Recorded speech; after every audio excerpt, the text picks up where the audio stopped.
For my English project, I decided to talk about how the good and the bad don't really exist, but rather there's a constant gray area, and how this is illustrated in not only our identity, but also how literature further exemplifies this. It is human instinct to put things into categories. It is what keeps us alive. From infancy, we recognize the things that are going to hurt you and the things that will fill our desire of comfort. This tendency doesn't go away when we realize that hugs are nice and a bear will bite. We carry this intuition throughout life, putting everything in a box of good or bad. Though categorically ranking things does not still protect us in relationships, for example, it similarly limits our ability to see things. As soon as we start to label things as bad, fear is established and those things will be avoided. From a survivalist standpoint, this makes sense. Yet life is never that simple. Through analyzing what exactly is good and bad, it becomes clear that everything is in a gray area, and these categories are constantly changing.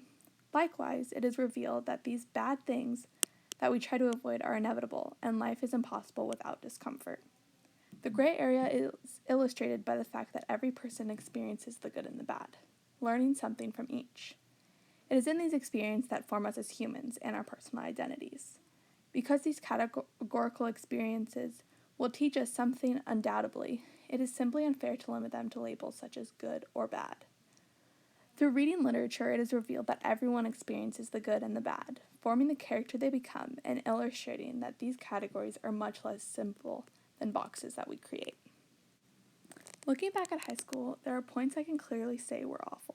They led me to my lowest points and were far from fun to experience. When I look back at these moments, I realize that not everything about them is bad, and I am ultimately stronger than I was to begin with. In every bad part of my life, I learned some lesson or something good came out of it, because of the fact that each time I was at a low, I grew and eventually ended up better.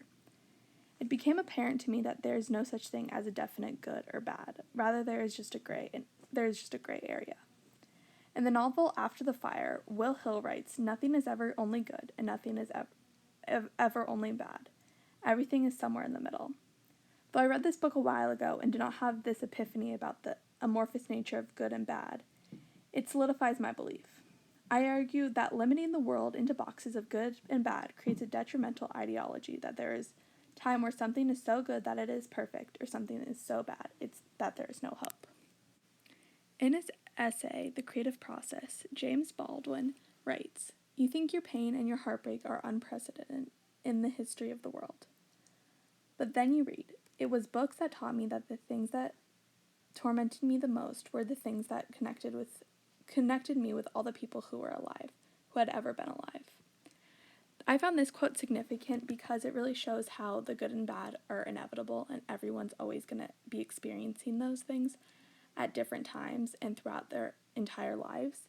And it shows that when we're experiencing something that we label as bad, is that there's hundreds of thousands of people that are going to experience it, and there's nothing that we did particularly to deserve it, but it's just a part of human nature.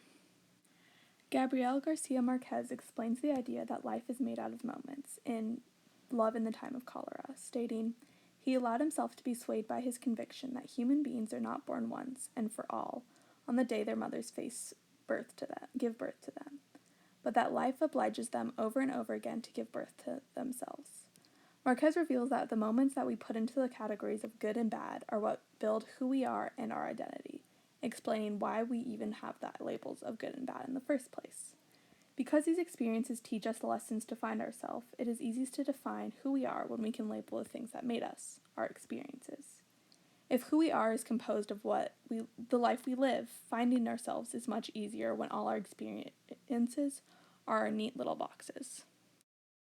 For the visual part of my final project, I decided to make a digital collage to explain how our experiences form who we are, and just like experiences, we are constantly changing, and our identity is constantly changing, and just like experiences, it's unfair to put ourselves in boxes of the good and the bad.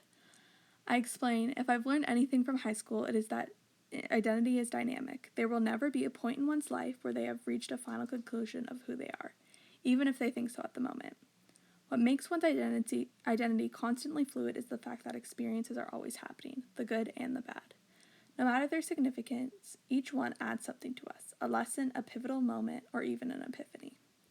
Often we find the worst memories and experiences the most impactful, yet we still give them a negative connotation. Wouldn't the times that we learn the most be the best? This piece explains that the idea that we are always going to be in a gray area with our identity and experiences. Though things happen in our past, we are still tied to them, for they built us. No matter how confident we are in that we found ourselves, we are inevitably changing. Though the bad times are awful, isn't it unfair to discredit the good that they might bring?